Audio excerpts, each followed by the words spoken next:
Hey guys, welcome back to Mo's Game Table. Today we're going to take a look inside D-Day at Omaha Beach from Decision Games. It is a game designed by John Butterfield, and this is the first in the series. I've already covered D-Day at Iwo Jima in my earlier unboxing, and now I'm going to take a look at D-Day at Omaha Beach. This is actually the second edition, which comes now standard with the mounted map. You saw that in the D-Day at Iwo unboxing, but in previous versions for Omaha, Tarawa, and Peleliu, they were all cardstock maps, and then you can go ahead and get the separate upgrade if you own those previous editions, which included an updated rulebook and the mounted map board. What I did was I had the first edition of D-Day to Omaha Beach, and I just never got a chance to play that one, so I ended up selling it when the second edition came out, and I was able to pick up the second edition, which had the mounted map and the updated rulebook. So kind of worked out pretty good. I like this cover quite a bit. I like the immediacy you get with these covers. They put you right down in the action. One of the other things about covers I always thought was funny, I pointed out to a few people, I've not seen anyone else mention it, but the D-Day at Peleliu cover. This one right here, I've always thought this kind of looked like a young James Arness on the cover. And the other thing that is really funny that I've not, like I said, not seen anybody else mention, but you got Clint Eastwood here, up here on the right-hand side. That is definitely Clint. And as the saying goes, the Marines have landed, the situation is well in hand, and now we've got Clint on our side. So that must have been a very young Gunnery Sergeant Highway. So anyway, I wanted to bring that up. I thought that was kind of fun. So let's take a look at the back of the box, and then we'll take a look inside. It says here, "Get the hell off the beach. If you stay, you are dead or about to die. Colonel George Taylor, U.S. 16th Infantry." D-Day at Omaha Beach recreates America's most bloody and heroic day of World War II.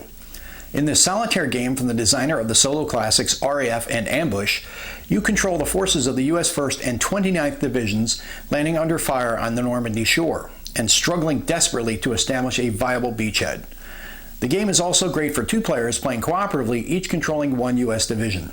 U.S. units include assault infantry, amphibious tanks, artillery, engineers, and HQs. The game system controls the hidden German defenders in the Widerstandsnest resistance points on the bluffs overlooking the beaches. U.S. forces that manage to break through the deadly coastal defenses and reach the high ground must then contend with German mobile reinforcements in the bewildering hedgerows of Normandy's bocage. An innovative diceless combat system highlights unknown enemy deployments and the importance of utilizing the right weapons and tactics. Event cards keep the action flowing and the rules simple while controlling German strategy and introducing extensive historical detail. The game includes amphibious landings, German artillery and rocket barrages, U.S. naval bombardment, tides, engineer operations, and intangibles such as U.S. leadership under fire and the initiative of the American GIs. The game comes with 3 scenarios. The first waves, which introduces the basics of the game. Then you also have Beyond the Beach and D-Day at Omaha Beach. Beyond the Beach picks up on the ground at 10 a.m. and D-Day at Omaha Beach is the entire day, which goes from 6:15 to 6 p.m.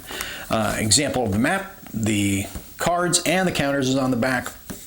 Game content says 352 die-cut counters, 134 by 22-inch mounted game board, color rules booklet, color campaign analysis, player aid cards, 55 event cards, and storage bags. It is for 1 to 2 players. If you play cooperatively, you can play it 2. Playing time is 2 to 8 hours, complexity 3 out of 5, and solitaire rating is high at 5. So that is the back of the box. Let's take a look inside. There are your cards, which control everything in the D-Day series. And then you have your rule book and their greatest day from disaster to victory on Omaha Beach. That is the campaign analysis.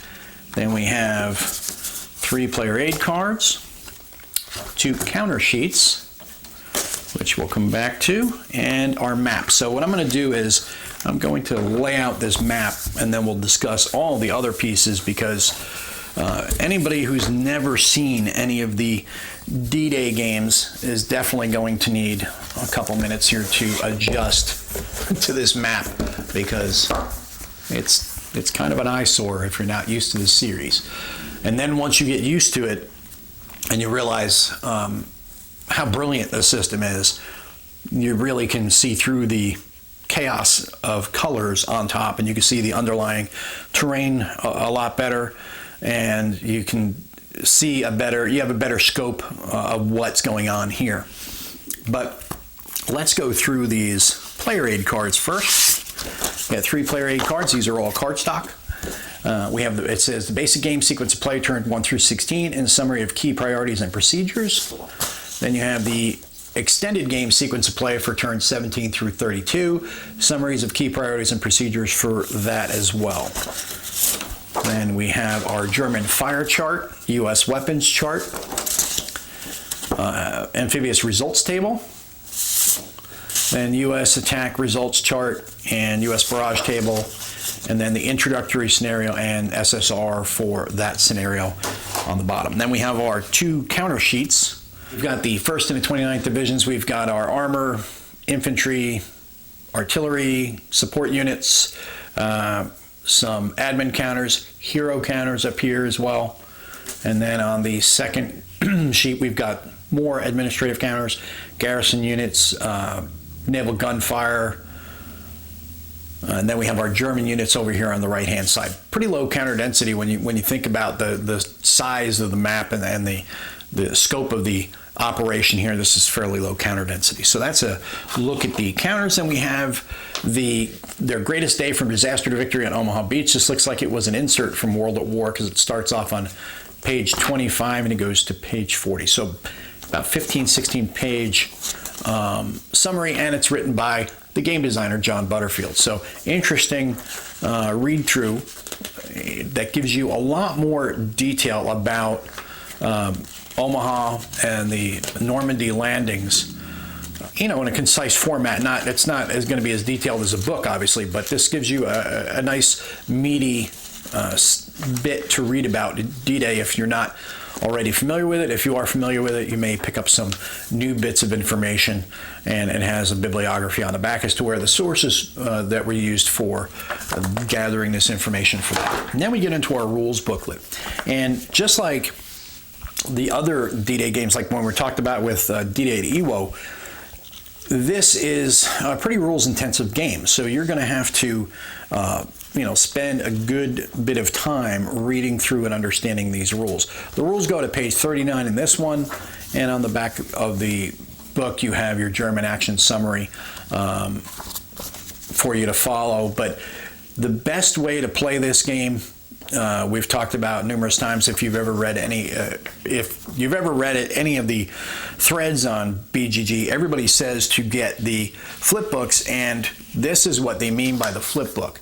This is a flip book for Tarawa, and unfortunately the printers didn't listen to my directions, and it's supposed to actually flip this way, but instead they put it this way. It works. It's not the way I wanted it, but it works. And the funny thing about it is, because I had given them directions, they didn't follow it. I didn't pay for this anyway. They just comped it to me because they screwed up. What happens is it breaks down every step of the way for you. It tells you, like, step 1, assign LVT. Step 2, landing check LVT and tank. Then you wait ashore, recover LVTs, place new units. Then you go to your first event phase and what to do there. Japanese fire phase, how to walk through that. Then you have your deep explanation as to how all of that works. Then you have your artillery fire, depth markers, control markers, Japanese communications. Then you get into your second event phase, U.S. engineer and headquarters phase, so on and so forth. This is a very invaluable tool to be able to play these games. Using this, you really don't even technically need the rule book, which is why everybody says to get the flip book, and this is why I won't play them without the flip book, because yeah, granted, the rules are here and I can read through it and I can learn it and stuff, but if the flip book does it for me, gives me all the needed information, then I can use this as a reference book rather than an instructional manual, and it makes it faster for me to get to the table, and it makes it easier for me to play. So I need to print out the flip book, hopefully correctly this time, for Omaha, so that way I can play this one. I've yet to play it, I just haven't had the time. It's on the pile of shame, the ever-growing pile of shame. But we'll go through the rule book for those who do want to go through and learn it from top to bottom. Start off on page 4, goes all the way to page 40. And you've got your table of contents there. You get your introduction, your game components, and then it explains all of the different German positions here, the reinforcement positions, fire dots and fields of fire. This is actually something that you really do need to read in the rules. Even if you go with the flip book, you still need to read this part especially to understand how these fire dots and the fields of fire work. It's worth, even if you're not going to study the rule book to learn every rule in depth, you really do need to go through it and look through especially the targeting and these fire dots, because this is key to this game, and you have to understand what looks like just a bevy of confusing colors and symbols. Like I said before, it makes perfect sense once you've done it, once you play this game, and once you understand how these cards all work. This is everything in this game. There is no dice. This is all just card driven. So you're going to need to understand that in the rules. And it gives you the setup, and then how submerged mines work, waterline hexes, drift results, German fire example. And then you have more examples here. A lot of illustrated examples. Book. These are really great rule books, the way they're laid out, with a lot of illustrated examples. So that way you can really understand what's going on here, and it makes much more sense than if you did not have an illustrated example of play. And then we get into German units, depth and reinforcements, U.S. engineers, heroes, headquarters and generals, control and communication, and another couple more examples of the last 2 pages, and then winning and losing the first waves, and then introduction to the extended game. So you could literally go through the first 24 pages to understand the first waves, and then it goes into the extended game on page 25, and then it explains the extended sequence of play, German actions in there. Have some more examples, and redeploy mortars, advanced actions, additions to U.S. actions, command posts, engineer bases, winning and losing extended game, and then you've got the scenarios here on page 32. So not, it's not a 60, 70 page rule book. It's like about 28 pages. If you cut out some of the pages for the first waves, it's less than that. So it's not super long to read through, but there's also the optional historical variant for German armor, and you have event descriptions at the back.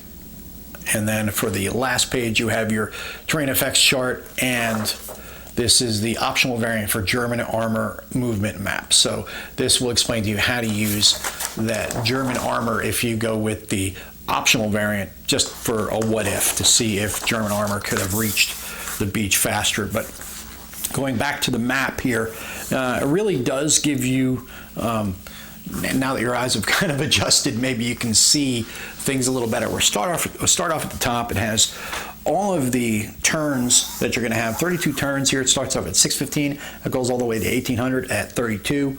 And then you have your German optional armor, Kampfgruppmeier, German division reinforcements, German tactical reinforcements, the depth markers for the Widerstandsnet, the mobile, and the building.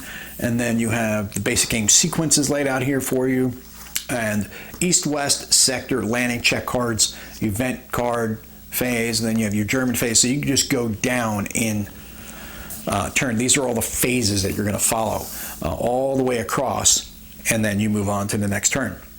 So we're going to slide the map back up a little bit so you can see it a little clearer, because there's the beach itself down here. You've got your 1st Division, you've got your 29th Division, and then you have your headquarters range track, engineer range track, and then you've got the different beaches you can land at. You have Fox Green, Easy Red, Easy Green, Dog White, Dog Green, and Charlie. And these are all the angles you're going to be coming in. And you're going to be coming up on the beach, and I really like some of the detail that's added into this map. These maps are once you get, like I said, once you get past that chaotic color thing, you see a lot of great detail. You can see those sheer cliffs here on the left-hand side. You've got the really steep embankments that the Americans are trying to get to. You've got hedgehogs here on the front, or on the beach, all across the beach, that the U.S. had to battle through to get their tanks onto the beach. And a really good amount of detail on these maps. I really do like the way these maps are done. Then we have our terrain key. You've got your waterline, your beach, pavilion draw, high ground, rough, bocage, which is up in here. Once you get further inland past the beach itself, then you have woods, beach obstacles, the shingles right here, and the slope, the bluff, scalable cliffs, sheer cliffs, anti-tank walls, your hedge hex side, primary, secondary roads, trails. You have mined roads, and then you have reinforcement, victory point hexes, and then it gives you the fire dot also for the hollowed fire dots. That is sporadic fire. Intense is the solid dot, and the steady fire is the kind of almost like the nuclear symbol dot. But that is a look at the map. And if you've not played any of the D-Day series of games, this is it's a really fun series of games. It challenges you in ways that you may not expect. It really does give you something different, a different type of challenge, and it is merciless. It will beat you senseless. It will make you hate yourself. It'll make you hate the game, but it does keep you coming back for more. So that is a look at D-Day at Omaha Beach from Decision Games and designed by John Butterfield. If you have any comments or questions, post them down below. Thanks for tuning in, guys. See you next time.